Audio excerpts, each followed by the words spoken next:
What's up guys? Magandang gabi po sa inyong lahat. Akong muli ang inyong kaibigan, si Jupiter's TV. At ngayong gabing ito ay ituro ko sa inyo ang pinakamahalaga sa lahat sa pagninegosyo. Pag hindi mo ito matutunan, huwag ka na lang magnegosyo guys. No? Pinaka-importante, kaya una kong itatapik ito habang nagtuturo tayo ng negosyo, ay sana bigyan nyo ito ng oras at panahon para matutunan ninyo guys. Dahil ang topic na ito ay dito nasilat ang mga vendors, mga maliliit na negosyante. Kasi tayong mga maliliit na negosyante, hindi tayo nakatapos sa pag-aaral. Wala tayong kaalaman sa pagninegosyo.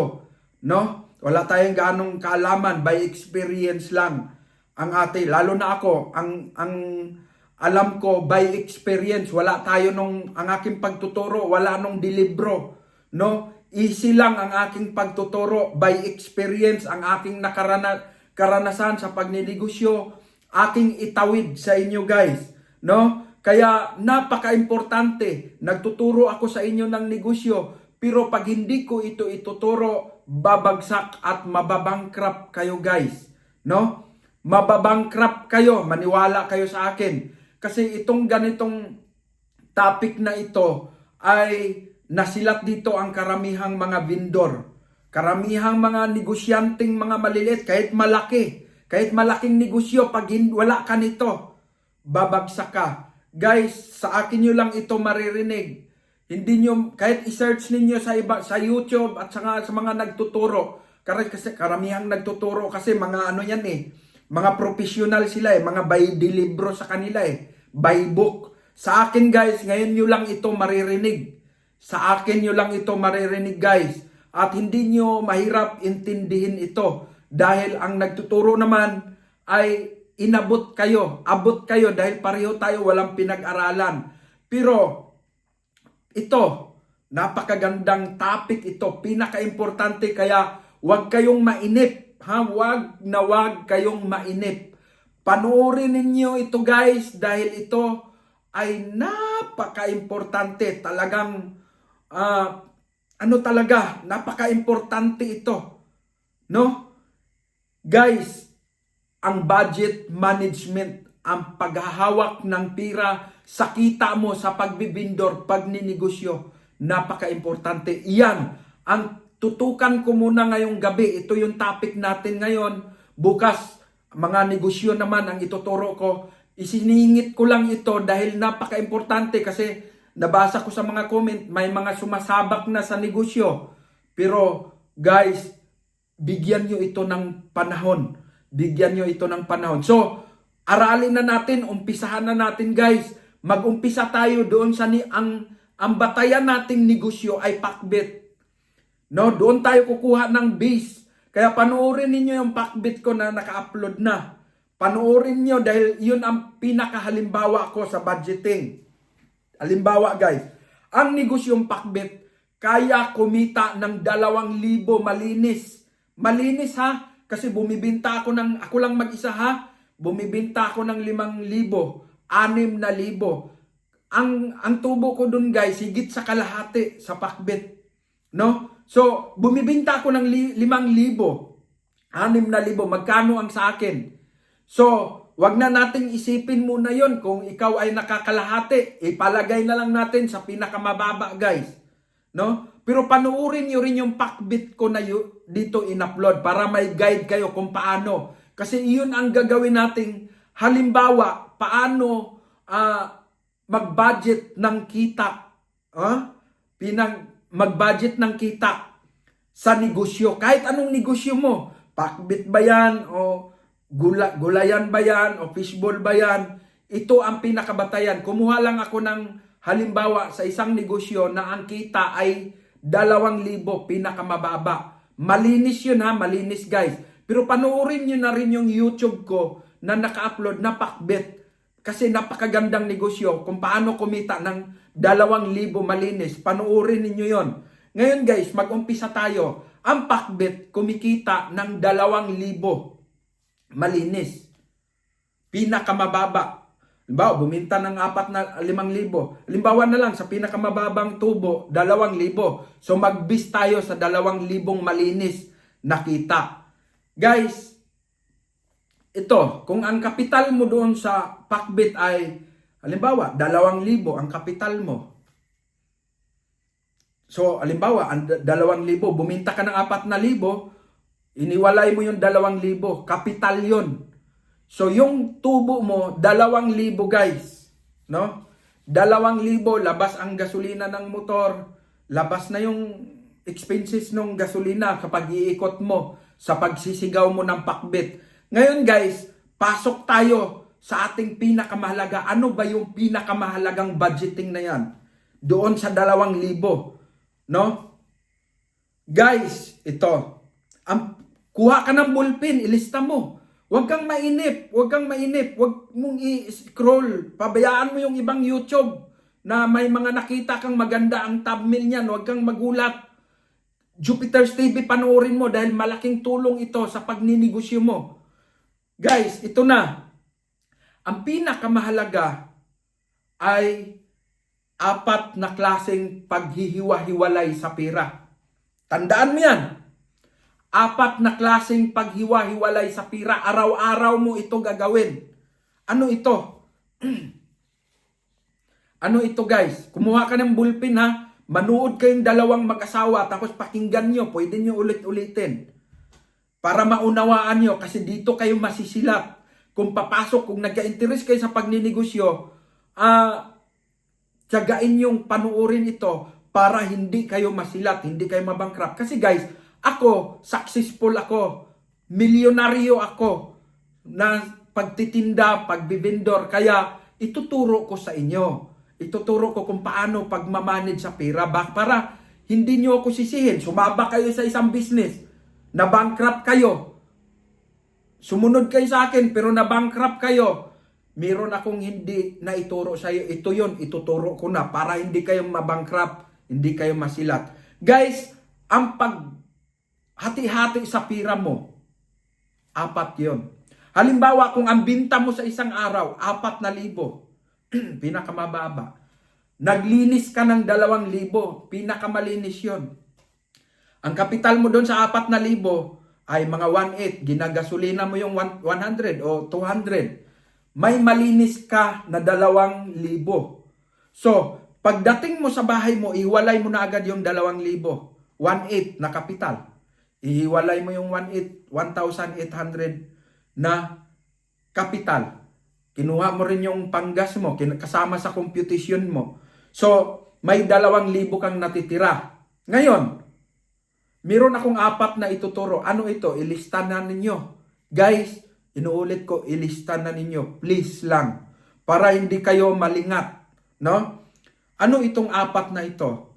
Kapital. Una, ang kapital, ihiwalay mo. Sa 4,000 na binta, ihiwalay mo na yung 1,800. Kapital yun eh. Ihiwalay mo. Kasi pag galawin mo yan, babankrupt ka. 1,800. Kasi ipunin mo yan hanggang sa maubos yung paninda mo. Pag naipon mo yung mga kapital, ibili mo rin yun eh. Yun yung intact. Huwag mong galawin yun.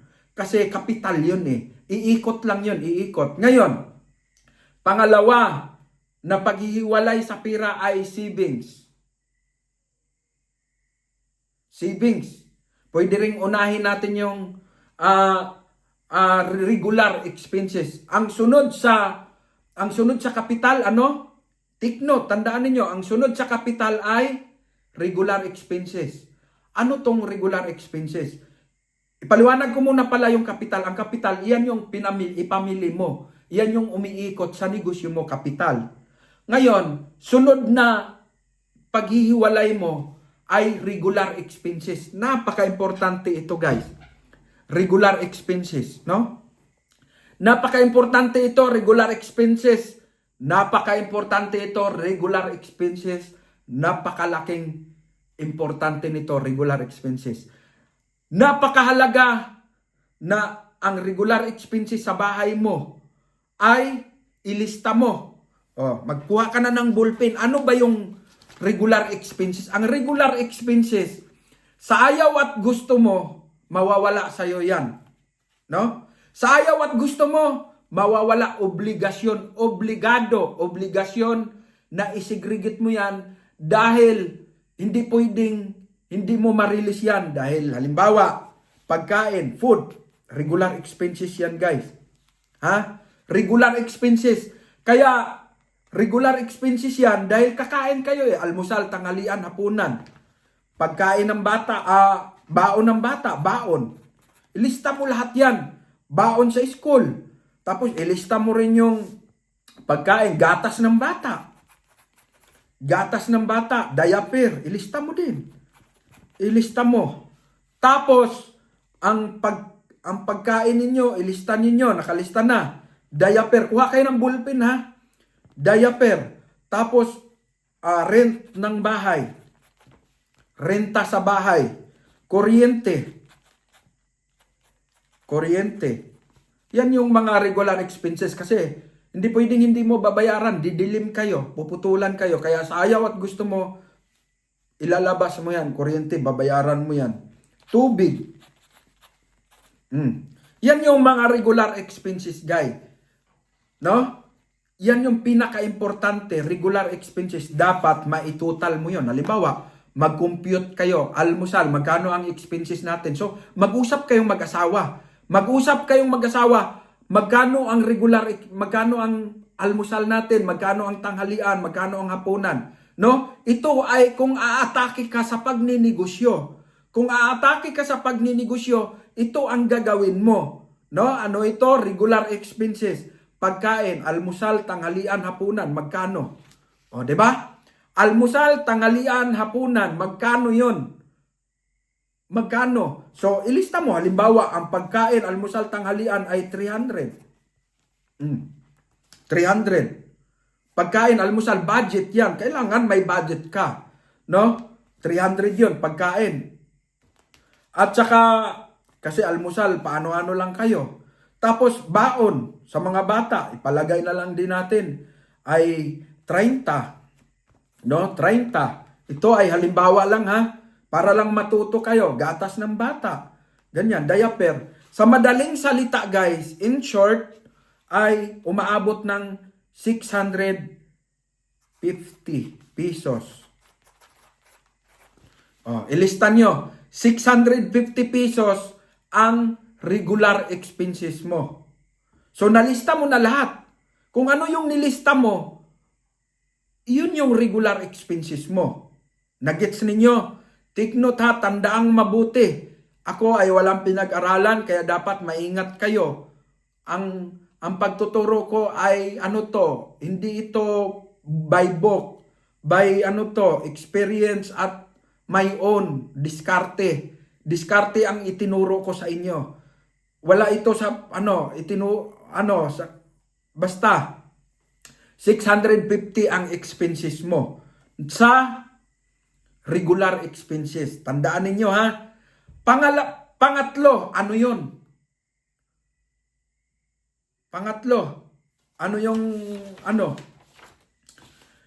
Pangatlo ay savings. Yung savings, tandaan, ilista ninyo, savings, ang pangatlo, savings. Ano yung savings? Yan yung magtupad sa pangarap mo. Savings na hindi na pwedeng magalaw. Bakit? Nakahiwalay na yung regular expenses mo. Savings. Ilista. Pero unahin na muna natin isunod natin muna sa regular expenses ang overhead. Guys, ang overhead. Ano yung overhead? Iyon yung mga unexpected na mga gastos. Emergency. Kailangan nyo alokitan yan. So, 2,000 ang target nating kita mo. 2K ang target mong malinis araw-araw sa pagninegosyo ng pakbet. 2K. So, hiniwalay mo na yung 650 para sa pagkain, food. Pagkain ng pamilya mo. Pagkain, iba pang mga pangangailangan, 650 ang budget ng pamilya mo araw-araw. Sunod, overhead. Ano itong overhead? Mga hindi inaasahang gastusin. mga emergency, nagkasakit ang anak mo. Kaya kasi ang target natin, paano mo matupad ang pangarap mo? Paano ka makakaipon? Kaya ito ang pattern ninyo. Nagkasakit. Ilista nyo, nagkasakit. Anak mo. Nagkasakit ang anak mo.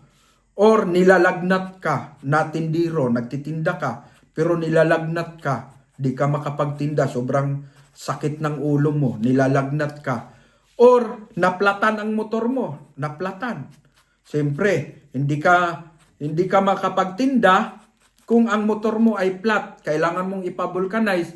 Hindi naman pwedeng utangin mo sa vulcanizing yun. Gagastos ka nun, 200 o 150. Pagpapavulcanize, yun yung tinatawag kong overhead. Yun yung mga gastusin na hindi mo inaasahan. Nagkasakit ang anak mo, pumunta ka sa hospital. Gumastos ka, overhead yun. Kaya hiwalayan natin yun, guys. No? So sa 2,000 nakita mo sa net, nakita mo sa Pakbit, binawasan ng magkano ang nabawas? 650 na regular expenses. Ito yung sa ayaw at gusto mo, mawala. Araw-araw to, regular. Diba? Nagrenta ka ng bahay, hindi pwedeng utangin. Kailangan, obligado, ihiwalay mo yon. No? So, halimbawa, regular expenses yon, 650. No? Kasama sa 650 yon, regular expenses, renta, kuryente, tubig, babudgetin mo talaga yan 650 doon. Nakapaloob, lahat na ng gastos. Ngayon, ipakita ko rin sa inyo paano kayo, dahil yung 650 araw-araw, medyo pigado yan eh. Ang pagkain nyo yan, pakbit din. Mga gulay-gulay, isda-isda na mumurahing isda, at mga noodles, sardinas. Siyempre, una, tipid-tipid muna. So, yan yung budget mo na 650. Diyan kayo magkasya ngayon, ang pamilya mo. So, pero ipakita ko sa inyo mamaya, makakain kayo ng nilagang baka. Makakain kayo ng nilagang baka. Makabili din kayo ng mga brief, makabili din kayo ng panty, bra, mga damit sa mga anak mo, makabili ka din. Ituturo ko sa inyo. So, ano ang nawawala sa 2,000 mo na malinis? Nakita mo sa pagtitinda araw-araw ay 650 pesos regular expenses yun. Sunod nating ihiwalay ay ito yung tinatawag na overhead expenses. Overhead. Ano yung overhead? Mga unexpected. Nagkasakit anak mo, nagkasakit ka, di ka nakapagtinda. Ihiwalay natin 350. Guys, or itong 650 na regular expenses, i-add din natin tong 350. Para saan? Para sa overhead. Ano yung overhead? I-take note ninyo, mga hindi inaasahang pangyayari in case of emergency. No? So, ang 350k, ang 350 pesos ay magkano yon sa isang buwan? Yung regular expenses ninyo, wag mo nang computein sa isang buwan yon. Araw-araw mo ihiwala yon, ibigay mo sa asawa mo for budgeting araw-araw. Mawawala yan. Itong overhead kasi na 350 pesos, malaki yan. Malaki yan, guys. So, sa isang buwan yan, sa 350 pesos, 350, i-times mo sa 30 days, equals 10,500 yan. 10,000, take note, guys. 10,500 sa overhead. Ano tong overhead? Yan yung mga unexpected, mga hindi inaasahang pangyayari na gumastos ka. Naplatan ang motor mo, nagkasakit asawa mo, may panggastos ka. 10,500 ang budget mo sa isang buwan. Take note ha, tandaan ninyo. Yung 10,500, wag mong pag-interesan yan sa mga ano-anong mga bagay. No? Kasi darating ang panahon, masolusyonan kung ano yung kailangan mo. So, 10,500 yung iyong overhead. Pangatlo, pang-apat, No? Ano ito? Kapital ang una, ihiwalay mo yung kapital, buminta ka ng 4,000, inihiwalay mo yung 1,800 sa kapital. Inihiwalay mo yung 650 araw-araw dahil yun yung pagkain. Budget ng pagkain sa pamilya mo, lahat, kuryente, tubig. Tapos, yung 350, ihiwalay mo din. Para saan yun? Overhead. Expenses sa mga hindi inaasahang gastusin. Pang-apat, ano yung pang-apat? Ay savings. Ang savings, ibig sabihin, savings mo, sinisave mo, tinatago mo, kinikip mo. Ang savings, pantupad sa pangarap. Tandaan ninyo. Savings, pangtupad sa pangarap. Pangtupad sa pangarap. Take note ha. 4 na yan. Kapital, ang ihiwalay mo, wag mong pwedeng gastusin yon. Dahil pangkapital yon, iyon ang nagbuhay ng negosyo mo. Pangalawa ay regular expenses, yun yung mga expenses mo. Hindi ka pwedeng lumagpas doon. Hindi ka pwede, kung ano lang yung 650, yun. No? Yun yung gagastusin ng asawa mo, budget. Araw-araw yon. Pangatlo ay overhead. Yun yung mga unexpected na may 10,000 isang buwan. 10,000 ang overhead mo, expenses. Pang-apat ay savings. Ang savings, pangtupad sa pangarap. Kasi pang savings, pag ginalaw mo, hindi na savings yun. No? Hindi na savings yun. Ginalaw mo eh. Hindi mo matupad ang pangarap mo once na ginalaw mo yon. Tandaan mo yan. Pag ang savings ginalaw mo, hindi na savings yon. No? Ano na yon? Napunta na sa expenses at hindi mo matupad. Por nada, inot mo. Por nada ang pangarap mo pag ginalaw mo yung savings. Take note. So, ang gagawin mo guys, so nakahiwalay na, araw-araw, ganun. Halimbawa guys, nagkasakit ka, hindi ka nakatinda ngayon. Guys, may nababawasan. Alin yun? Ang savings mo kasi, 30,000 yan, 30K. Kasi 1,000 isang buwan eh, 1K. Ang 2K ay 650 pesos per day para sa expenses mo, no? Regular expenses. Ang 350 para sa overhead, hindi inaasahang gastusin.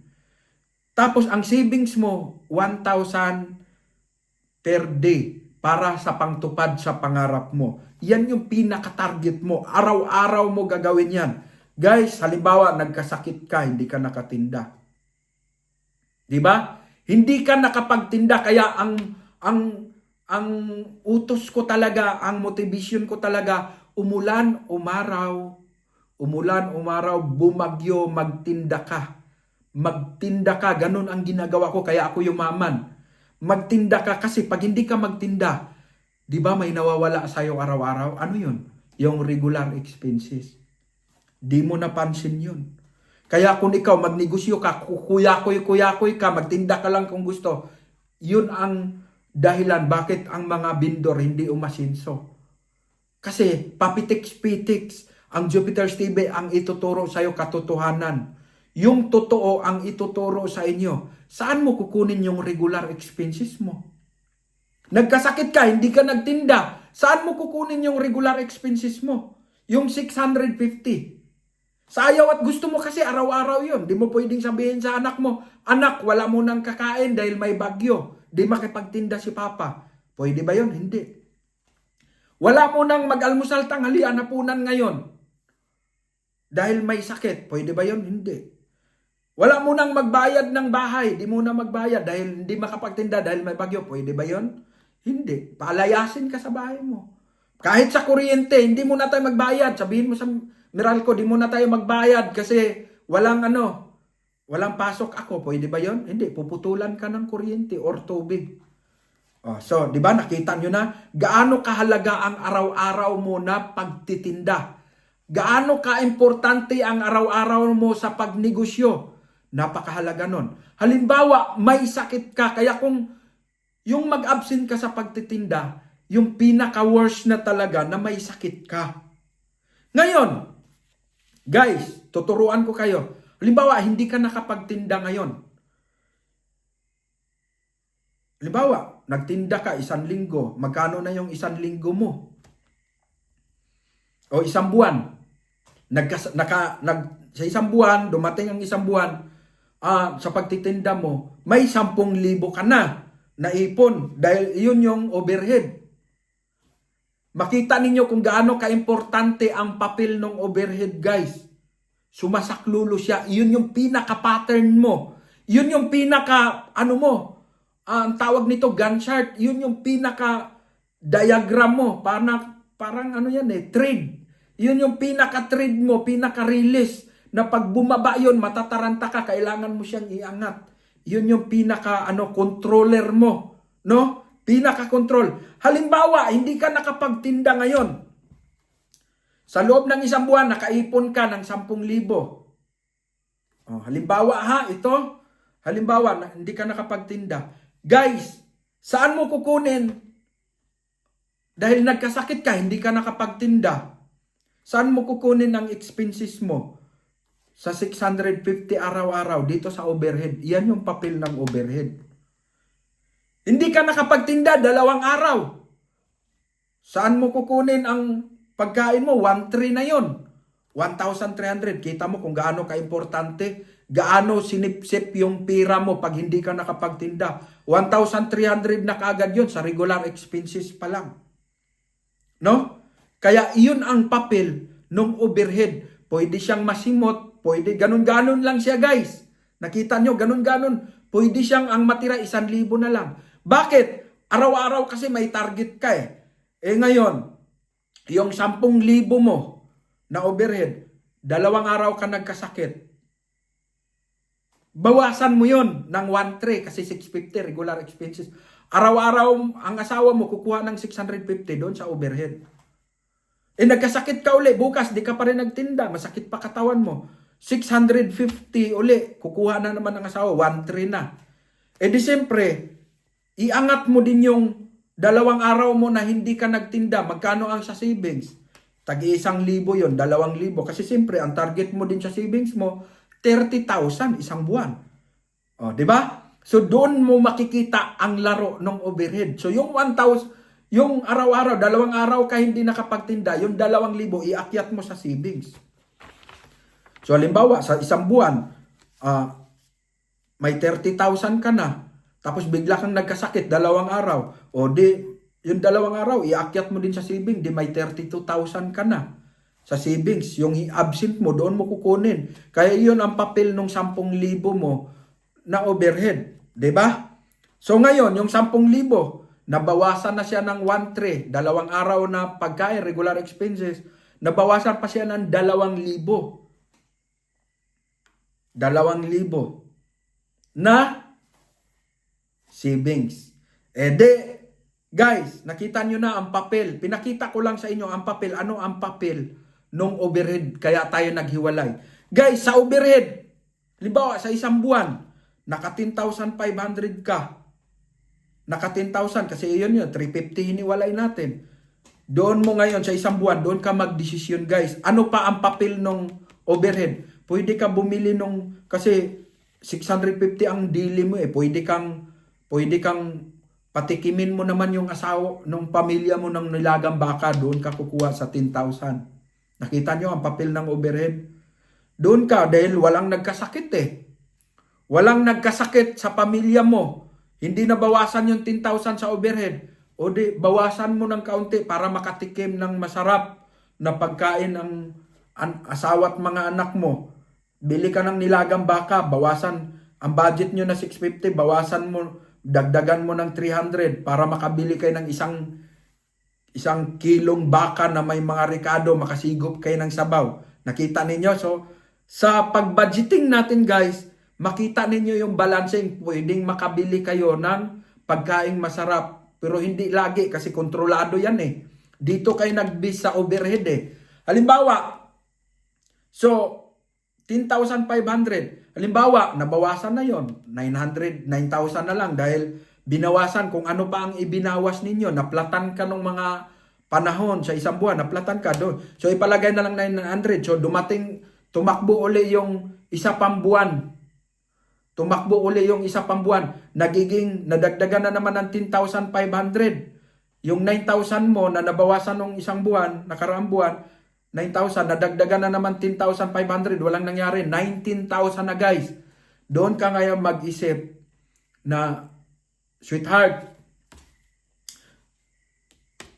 bilihan natin ng mga damit yung mga anak natin. Bili din tayong pantalon. Bili rin tayong sapatos. Bili din tayong pampersonal natin. Diba? Yun yung papel ng overhead. Overhead guys. Yun yung mga sinabi ko. Pero, ang 650 na dealing yun, kontrolado yun, maintain yun. Maintain yun, ruling palagi yun. Kain kayo ng kain, araw-araw. Hindi kayo na problemang mag-asawa dahil sinisegregate nyo na yung 650 araw-araw. Ngayon, dito kayo mag-adjust. Kung meron kayong bibilhin na importante, gamit, kaldero, bumili kayo ng kaldero sa bahay. Gusto nyong ma-improve yung inyong, total lumalaki naman yung walang nangyari eh. Walang nangyaring masama sa pamilya mo. Walang nangyaring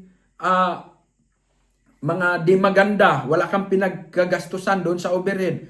Pwede ka mamiling pante, pwede ka mamiling brief, pwede kang mamiling bra sa asawa mo, sando or damit sa mga anak mo. Nakita ninyo kung gaano kaganda ang papel ng 500. Pero sa 2 buwan na yon, ang pangarap mo tuloy-tuloy na natutupad. Ano yon? Yung pangarap mo, halimbawa, gusto mong magkaroon ng house and lot, bahay, matutupad yan. Matutupad yan sa 2,000 kita. No? Sundin nyo lang tong pattern na to, matutupad yun.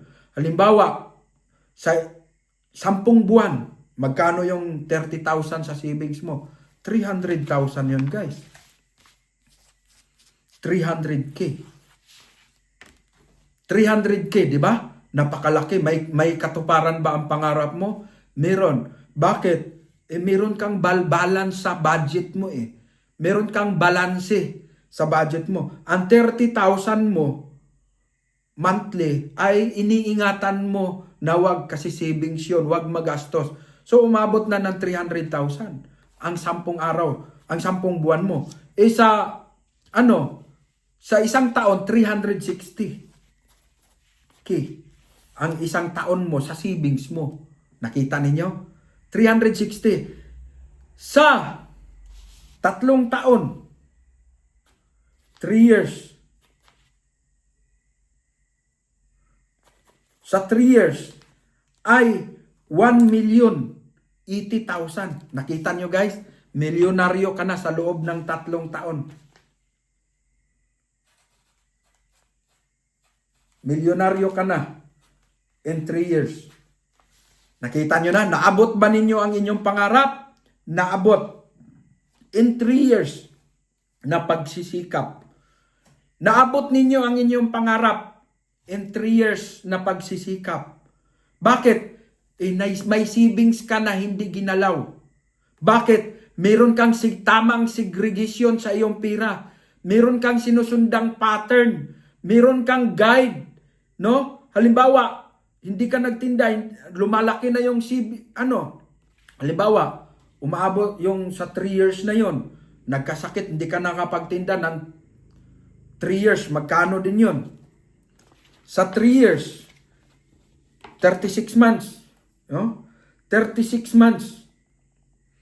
Sa 36 months, i-times natin yung 10,500.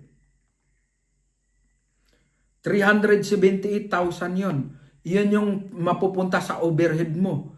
No, doon mo kinuha yung, sa loob ng 3 taon, doon mo kinukuha yung cellphone mo, bumili kang cellphone sa anak mo, bumili ka ng sapatos sa anak mo, nagkasakit ka ng halos 1 buwan, nasa 30,000 mo, dyan mo, halimbawa sa 3 taon, nagkasakit ka ng 60 days, 60,000. So, ang laki pa rin ng buffer, no? 378 ang regular, ang overhead mo eh. Nilagnat ka sa loob ng 1 taon, sa 3 taon, may savings ka na, milyonaryo ka na. Kung nagkasakit ka rin ng 20 days sa loob ng 3 taon, Ang regular, ang overhead mo 378,000, 60,000 lang yon. Kuhanin mo lang doon sa overhead. Kumain kayo ng mga masasarap sa loob ng 3 taon, nakakain kayo dahil ang laki ng overhead mo. Nagkasakit anak mo, dito mo kukunin sa 378 na overhead. Nagkasakit asawa mo, dito nilalagnat ka. Ikaw na nagtitinda, di ka nakapagtinda, inakyat mo rin yung iba dyan, 60 days. Inakyat mo sa savings, 60,000. Inakyat mo. So, ang laki pa rin, nakukontrol. Yun yung controller ninyo, guys. Yung overhead. Pag nawala, na humuhupa yun, matataranta ka eh. Pag nagpabaya ka, halimbawa, di ka nagtinda, liliit ng liliit yun. Halimbawa, ipalagay natin, sa 30 day, 3 buwan, magkano yun? Nasa 31,500 yung overhead mo. Hindi ka nagtinda ng 10 days. So, babawasan mo ng 10,000 yun para sa savings mo. No? Yung 30,500 mo, bawasan mo ng 10,000, iakyat mo sa savings. Tapos, bawasan mo rin ng 6,500, iakyat mo sa pagkain yon. Mga pagkain yon. So, makikita mo, 6,500 plus 10,000 na inakyat mo sa savings, ang natitira na lang 6,000, 16,000. So, 16,500. So, ang natira na lang, halos 15,000 na lang sa overhead. So, makikita mo, 31,500 yung sa ano mo, sa overhead. Hindi ka nakapagtinda. No? Hindi ka nakapagtinda dahil 10 days. So, natira na lang 15,000. Yung 15,000, 16,500 napunta sa pagkain ng 10 araw. Na tinamad ka or may sakit ka, napunta yung 6,500. Pagkain, regular expenses yun. Ang 10,000 umakyat din para sa savings kasi hindi pwede maapektuhan savings yun pagtupad sa pangarap mo. Tapos, ang natira, 15,000 na lang. So, magtatrabaho ka na naman dahil mag-aalala ka eh. Mag-aalala ka guys dahil ang savings, ang overhead mo, yun yung pinaka-controller mo. Halimbawa, hindi ka pa rin nagtinda. Another 5 days. So, nabawasan na naman 3,250 ang nabawas. 3,250 ang nabawas sa 5 araw. Tapos, ang 5,000 umakyat naman sa savings. So, ang natira mo na lang halos 6,500. So, mag-aalala ka na. Malaki na ang tambay ko. 15 days na akong hindi nakapagtinda sa loob ng 3 buwan. Sa loob ng 3 buwan, 15 days ako hindi nagtitinda. Mabuti na lang meron akong overhead na nag-aabuno sa lahat ng expenses ng pagkain at yun sa pagtupad sa pangarap mo. So, in 15 days, hindi ka madiskarel guys. Kahit na mag-absent ka or may kasakit ka, 15 days ka nagkasakit sa loob ng 3 buwan, hindi ka basta-basta madiskarel. Bakit? Ang binabantayan mo lang na bumaba, umakyat, ay yung overhead. No, nakita niyo na? Halimbawa, ay walang sakit 3 buwan, umaabot na ng 30,500. So, tandaan niyo ang overhead, iyon yung pwede kang mamasyal-pasyal sa mall. Diba? Pwede kang mamasyal sa mall dahil 30,500. Walang nangyaring masama sa pamilya mo eh. Walang sakit eh. So, ang 30,500, pwedeng, sweetheart, ihiwalay mo yung 2,000. Ipasyal natin ang ating mga anak sa mall. Kakain tayo doon para maranasan ng ating mga anak. Maghiwalay ka dyan sa 31,500. Dahil 3 buwan walang nangyari, walang pasyal tayo. So, ang gagawin mo, dahil namasyal ka, 1 linggo, iwalay mo muna yung 650. Saan yun? Sa regular expenses sa araw na yon. Ang 1,000, iakyat mo sa savings. Bawasin mo doon dahil hindi ka magtinda. Bakit? Namasyal kayo eh. Tapos kuha ka pa bawasan ng 1,650. Kasi sa isang araw, kinuha mo yung 650 sa regular expenses, ang 1,000 inakyat mo sa savings. no? So ang natira mo na lang ay 30,000. So binawas mo yung 5,000 para bibilihan mo ng sapatos yung anak mo, sinilas ba, or damit, mga ukay-ukay, at kakain kayo sa labas. O di may natira kayong 25,000 overhead nyo. Nakabili ba kayo ng needs? Nakabili. Nakakain ba kayo sa labas? Nakakain. O. Halimbawa, gusto nyong maglaga ng baka linggo-linggo dahil wala namang nangyari sa linggo, di mag-chop ka ng kahit 300 pesos doon sa savings. Magtinula ka, sweetheart. Maglaga ka, sweetheart. Bawasan mo na dyan sa ano. Makakain ba kayo ng masarap? Every Sunday, kakain kayo ng masarap. Magtinula kayo ng manok. Maglaga kayo ng baka or mamili kayo doon. Mag-adobo ba kayo? So, hindi kayo laging noodles, pakbet kasi yun yung budget nyo eh. Nagtitipid kayo dahil sa pangarap. Diba? Dahil sa inyong pangarap, nagtitipid ka. Yung 650, ibinabudget mo talaga yan. No? I-ingreso mo yan sa asawa mo pag uwi, galing sa trabaho. Ibilang, ito darling, 650. Pagkain, ang asawa mo naman, nag-budget. Bumili ang asawa mo, miswa at saka patula, nilagyan ng sardinas, saka magprito ng kaunting tuyo, yun ang pagkain. Tapos pakbit naman, tiis-tiis, ganun. Budgetin mo yung 650 isang araw, no? Budgetin, baon ng bata, 10 piso. Budgetin mo yun. Ikaw na asawa, hindi ka pwedeng lumagpas doon.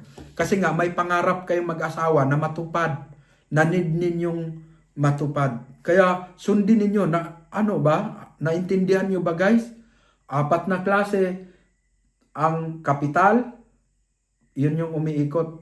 Halimbawa kung 10,000 ang kapital mo, hanggang sa matupad ang pangarap mo, 10,000 yun.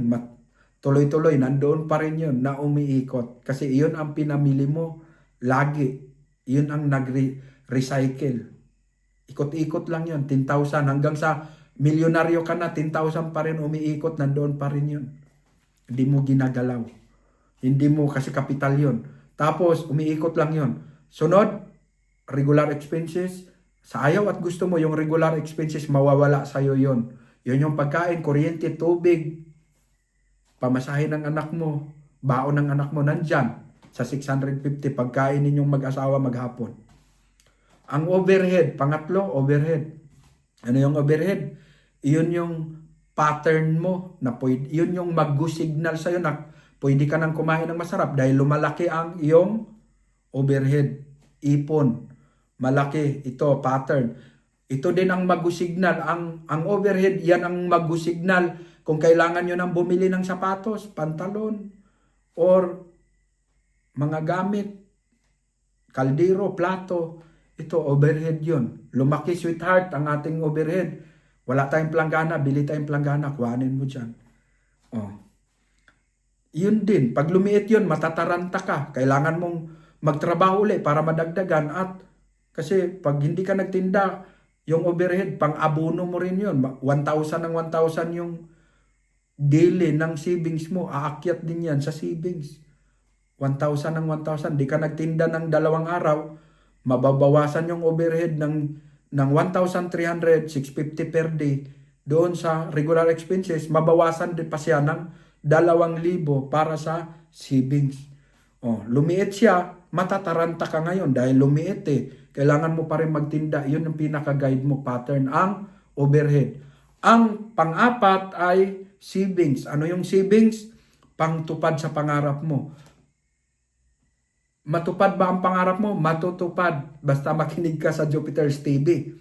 Matutupad ang pangarap mo. Basta makinig ka sa Jupiter's TV. Ito yung pinaka-pattern mo. Guys, pag wala ka nito at hindi mo susundin ito, labo-labo. Wala kang direksyon. Hindi mo matupad ang pangarap mo. Sa pagtuturo ni Jupiter's TV ng pakbit na negosyo, kikita ka ng 2,000 malinis. At iyon yung pinaka-targetin mo. 4,000, 5,000 araw-araw. 4,000, 4,200, 4,300. Magtinda ka talaga, todo. Pwesto ka sa maraming tao. Maglako ka pag-araw, paghapon, ilatag mo yung sakod dyan sa may kalsada, daanan ng mga tao. ilapag mo doon yung balot-balot mo na pakbit para maubos. Di kikita ka 2,000 malinis, no, sa pakbit. So, yun yung gagawin mo. Yun yung pinaka trabaho mo araw-araw. Routine mo na yun araw-araw. Mai-enjoy ka nun, guys. Hanggang sa in 3 years, may 1,080,000 ka. May 1,080,000 ka sa savings mo. So, natupad ba ang pangarap mo? 6 na taon kang nagtitinda. Magkano yon? 2,160,000 yon. Sa 6 na taon mong pagtitinda ng pakbit, na sinunod mo yung pagtuturo ni Jupiter's TV, ay meron kang 2 million. Milyonaryo ka ba, guys? Milyonaryo ka. Makinig ka. Maraming mga negosyante dyan, wala ganitong sistema. Bagsak sila, guys. Pero, take note, meron bang kayong natandaan na binabudgetan natin ng expenses ang bisyo mo? Wala. Bakit? Ang motto ni Jupiter's TV, ang bisyo, hindi mo pwedeng i-attach sa negosyo yan. Malas yan eh. No? Una, sirain yung katawan mo. Kahit alak yan. Hindi ka makapagtinda pag may hangover ka. Madiskaril yung pangarap mo. Masisira na katawan mo. Mapornada pa yung pagtitinda. Masisira pa utak mo. Sabong. Huwag mong haluan ng sabong, guys. Kasi yung 30,000 mo isang buwan, pwedeng doon din mapupunta sa sabungan lagi yan. Tuwing linggo. Nagsasabong ka dahil sugarol ka, yung 30,000 mo na ipon, imbis na maiipon, doon mapupunta yan. May addiction dyan sa sugal. May addiction, masarap bawiin yung mga natalo mo. Pag nanalo ka, lalo ka pang gaganahan, babalik hanggang sa... Marami akong mga katabi sa pagbibindor sa Dasmariñas, sa JMA, sa Silang, sa may Santa Rosa, no, sa Muntinlupa. Marami akong Bulacan, sa Batangas, marami akong mga katabi sa pagninegosyo. Karamihan may mga bisyo, hindi umaasinso, guys. Ang dahilan lang nila, hindi ko na, makakain lang kami. Doon lang, iyon na lang yung bukang bibig. Bakit? Adik eh. Adik sa bisyo, sugal. Babae. Yung babae, malas yan. Take note, ang pambabae, pag i-attach mo sa negosyo, malas yan. Isusumpa ka ng asawa mo pag nambababae ka. At hindi maganda ang relationship. Pag hindi kasi bahay mo, may alitan kayong mag-asawa, babagsak ang negosyo. Wala kayo sa mood pare-pareho. Pero pag maganda ang teamwork ninyong mag-asawa sa paghanap buhay, aasenso kayo, guys, yayaman kayo. Nakita nyo ang computation natin sa 2,000 kita. Pag marunong kayong mag-control. Pero kung meron ako, mga kapatid ko, kumikita ng 2,000 pero hindi nila nasunod to, hanggang ngayon, gapang pa rin. Bakit? Wala sa wisyo, wala sa control. So, garol, napupunta doon ang kanilang ipon. Hindi marunong, tamad. Hindi binabantayan ang itinuro kong 4 na klaseng pagsegregate ng pera. Wala silang pattern, papitiks-pitiks. Hanggang ngayon, wala. Parang naka-neutral. Paano kung nagkasakit ka? Paano kung dumating yung sakit mo, naka-neutral ka, hindi mo ginagawa yung doon ka, isang kahig, isang tuka. Kaya ikaw, imbis na maging halimbawa kang umahon sa kahirapan dahil nagtitinda ka bindor, nagiging katisuran ka sa mga taong gustong magnegosyo dahil nakikita nila hindi ka umasinso, ikaw na bindor. Pero hindi nila alam na mayroon deep inside in you na mga tinatagong mga kabulastugan kaya hindi ka umasinso. Hindi ang dahilan sa mahina ang negosyo mo or hindi ka kumikita. Ang dahilan ay ang bisyo mo, hindi mo mabitaw. Kaya ang Jupiter's TV, kung ikaw ay may pangarap, give up mo lahat. I-give up mo lahat ng i-give up mo lahat ng bisyo, alang-alang sa pangarap mo. Guys, napakasarap po, masarap po na may pira ka. May maitulong ka sa magulang mo, gusto mong tumulong. Halimbawa, ang overhead mo, no? Overhead tayo. Malaki ang overhead mo, 3 buwan ka, walang sakit, 31,500 yun. Binawasan mong gamit sa mga anak mo, pantalon, damit, may natira pa. Mga 22,000, pwede mo hasikan yung nanay mo, 5,000.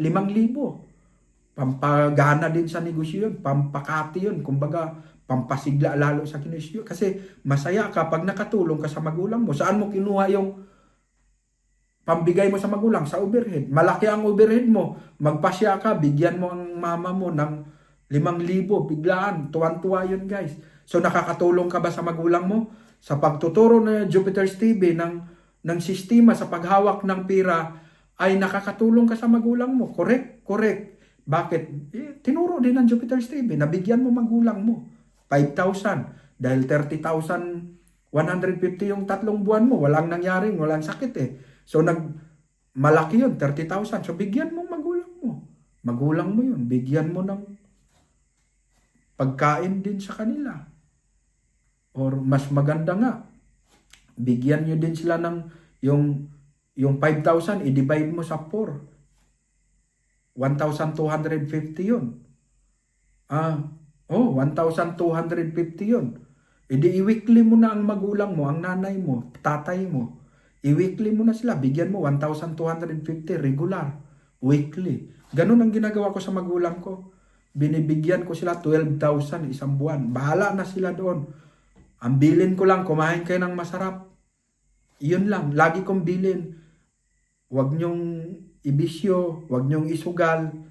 Kasi sugarol mga magulang ko eh, huwag nyong isugal. Ang bilin ko, kumain kayo ng masarap. Kasi alam ko sila, ang kinagisnan ko, ang hirap ng kalagayan nila. No? Puro trabaho, isang kahig, isang tuka. No? So, inaano ko, 2010, nagbigay na ako, simula noong 2010 hanggang ngayon, 12,000, maintain yan. Namatay yung papa ko noong 2020, tuloy pa rin yung 12,000 kay mama, binibigay ko sa kanya. Wala akong pakialam kung saan niya gagastusin. Ang bilin ko lang, kumain ka ng masarap. Magpakasaya ka dahil matanda ka na. Kumain ka ng masarap.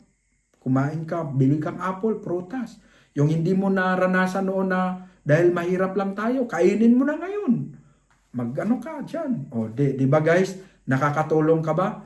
Nakakatulong ka na sa magulang mo, nakabili ka ng need sa pamilya mo, mga anak mo, nabilihan mo ng sapatos dahil may control ka doon sa regular, sa overhead eh. Nakakain din kayo ng weekly regular ng masarap, tinulang manok o nilagang baka, tapos nakakaipon pa kayo ng 1,000 per day, 30,000 isang buwan. Guys, napakaganda. Natupad ba ang pangarap? In 3 years? In 3 years, may 2,160,000 ka. 2,160,000 ka in 3 years. In 6. Magkano nga ba? Yung kanina, ang computation natin. 2,100,000, 36 months. In 6 years ba yun? 2 million?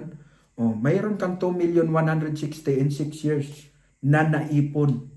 Nakita ninyo guys, in 6 years, meron kang 2 million. Milyonaryo ka na. 3 years, milyonaryo ka na. Meron ka ng 1,080,000. Meron ka ng 1,080,000 in 3 years. Basta masunod mo ang pattern. Basta ang bilin ko, wag nyo, wala sa budget yung vices, yung sugal, alak, babae. Kung ikaw ay may pangarap at sincero kang matupad, sundin mo ang pattern. At huwag mong bigyang makapasok sa sarili mo, sa bahay mo, yung bisyo. Tis kayo. Alam nyo guys, masarap ang samahang mag-asawa kung may pera kayo. Pero pag walang pera, kahit nagmamahalan kayo, nagtatalo kayo, mainit, sensitive kayo sa isa't isa dahil walang pera. No? Kaya kung may pera kayo, masarap. Lalo kayo nagmamahalan, banding. No? Nagnegosyo ng pakbit, asawa mo taga-gayat, taga-hiwa. Ikaw naman na lalaki, taga-lako. Para sabay-sabay ninyong matupad ang pangarap. Nagtutulungan kayo. Kung meron kayong anak na dalagita o binata, papwistuhin mo doon sa tabing kalsada na daanan ng tao. Maglapag ka doon ng sako, ilapag mo doon balot-balot, makabenta ng magtulong-tulong kayo. Kung 2 anak mo, ang isang anak mo doon sa may daanan sa kabila, ilatag yung isang sako, ilapag yung balot-balot na pakbit. Yung isa naman, doon naman sa kabilang sakaya naman, kabing kalsada, ilapag naman doon yung sako, doon naman yung isang anak mo, magbantay. O di, 20-20 ang balot, o 30-30 ang balot ng pakbit, o ano. So, pagkahapon, uwi, di pareho kumita, asawa mo, taga-gaya, taga-tadtad. Ikaw naman lalaki, todo ka puko sa paglalako. Guys, matutupad ang pangarap mo. Yung 2,000, ako lang mag-isa ang naglalako nun. 2,000 malinis, pinakamababa yun sa isang araw. Guys, sana naintindihan ninyo ang paliwanag ng Jupiter's TV. Sa Jupiter's TV, may pag-asa ka. Ako wala akong grado. May pag-asa akong umahon sa kahirapan. Yumaman ako at marami akong sasakyan. Mamimili, ano ba ang gusto kong sakyan? Chevrolet? SUV yun, na malaking sasakyan yun, mamahalin yun. Ano ba ang gusto kong sasakyan pag lumabas ako? Everest? Nasa akin. Bakit? Natupad ko ang pangarap. Hindi ko kayo iniinggit. Hindi ko kayo iniinggit. Tinuturuan ko kayong mamotivate na kaya nyo rin. Dahil ako walang pinag-aralan. Kung kayo din ay walang pinag-aralan, magagaya nyo rin ako. Basta sundin nyo ang pattern ng pagninegosyo. Guys, salamat. Patawad sa aking mga pagkukulang. Kung meron kayong, guys, sa inyong pakikinig, huwag ninyong kalimutang mag-subscribe. Ha? Huwag ninyong kalimutang tulong nyo na sa akin. Kasi pag, nakaipon tayo sa YouTube, mamimigay tayo ng kapital. Mabigyan natin yung isang mahirap ng 10,000. Malaking tulong na yan, makakatulong. Ako, meron naman akong personal na pira na Nagbablog ako for earning, di naman ikakaila. For earning, kumikita palalo para ibibigay din natin sa ating mga followers, yung mahirap talaga, masyado, gustong magnegosyo, mabigyan natin ng 10,000. No? Salamat sa inyong pakikinig, guys. Salamat ng maraming salamat at sana tapusin ninyo ang video at i-share, ibalita nyo din sa inyong mga kamag-anak, kapitbahay. Maraming salamat po. Ito si Jupiter's TV na nagsasabing, tili bye-bye.